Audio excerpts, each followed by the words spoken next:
house is not really something that you can talk about.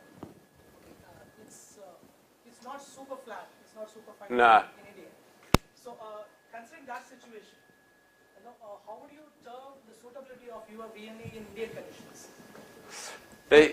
You got two microphones there. When we talk about super flat, and there's a lot of different areas now that the flooring industry is heading toward. In the US, you have what we call F-mins. In the US, super flat will be anything over FF 100. A typical floor might be about a 35. A 35, just to try and put that into some sort of concept. If you were to ask for a typically laid floor that wasn't going to be high-rise rack, it normally ends up being an FF35.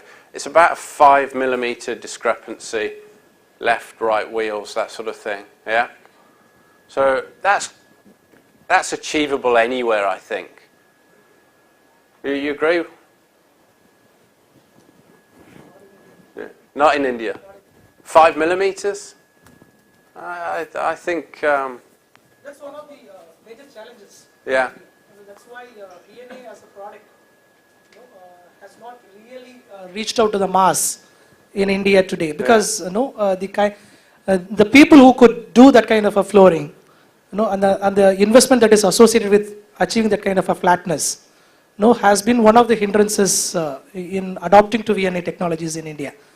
That's where India still sticks to forklifts and reach trucks, which are all-terrain kind of an equipments, not necessarily limited to the aisles. What I would say with floor flatnesses, super flats and things, if you're going over 11, 12 meters, yeah, you need super flat. No argument. On a V&A truck, if you're lifting only to a 6 or a 7 meter lift height, the flatness of the floor and the condition of the floor now is not associated so much on the stability of the machine or the ability for it to operate, but the performance of the machine. So can you do the 12 kilometers an hour following a wire-guided line in the floor? If the floor is not great, probably not. You need to reduce the speed. As the comparison to the actual condition of a floor, larger wheels on a truck make a huge difference. And when you compare it to a ride-on pallet truck that has a little 3-inch wheel, if those 3-inch wheels are jamming up on concrete, you're going to have a problem. But you've also got a problem because you can't use your pallet truck. So there are areas where, yeah, it's not going to work if the floor is that bad. But then flip side, the floor, if it's done right, there are some companies that are very good at doing floors. Companies like Faceco, fantastic, one of the best in the world.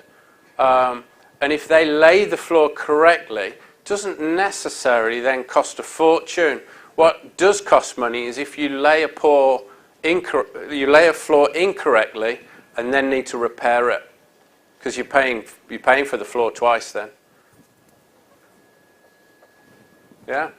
Yeah, so. If you would like to compare the cost of a VNA machine vis-a-vis to a reach truck, probably of the same reach height, how that comparison would be? I would say double.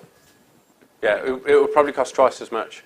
One of the other things to consider is the way that the truck interacts. So if you're using a reach truck, you pick a pallet out the racking, you drive to the end of the aisle, you then drive to a staging area, you go into a staging lane, you drop the pallet, and now you either pick up another pallet from the area and go back into the rack.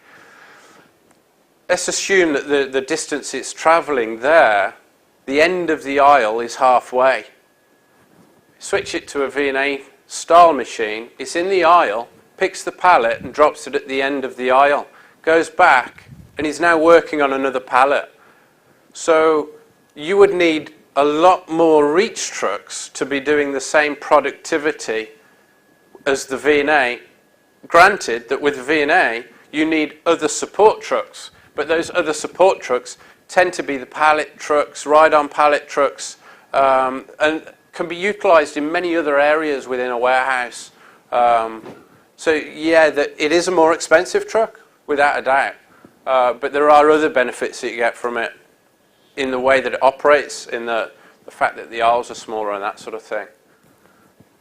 Yeah. Thank you.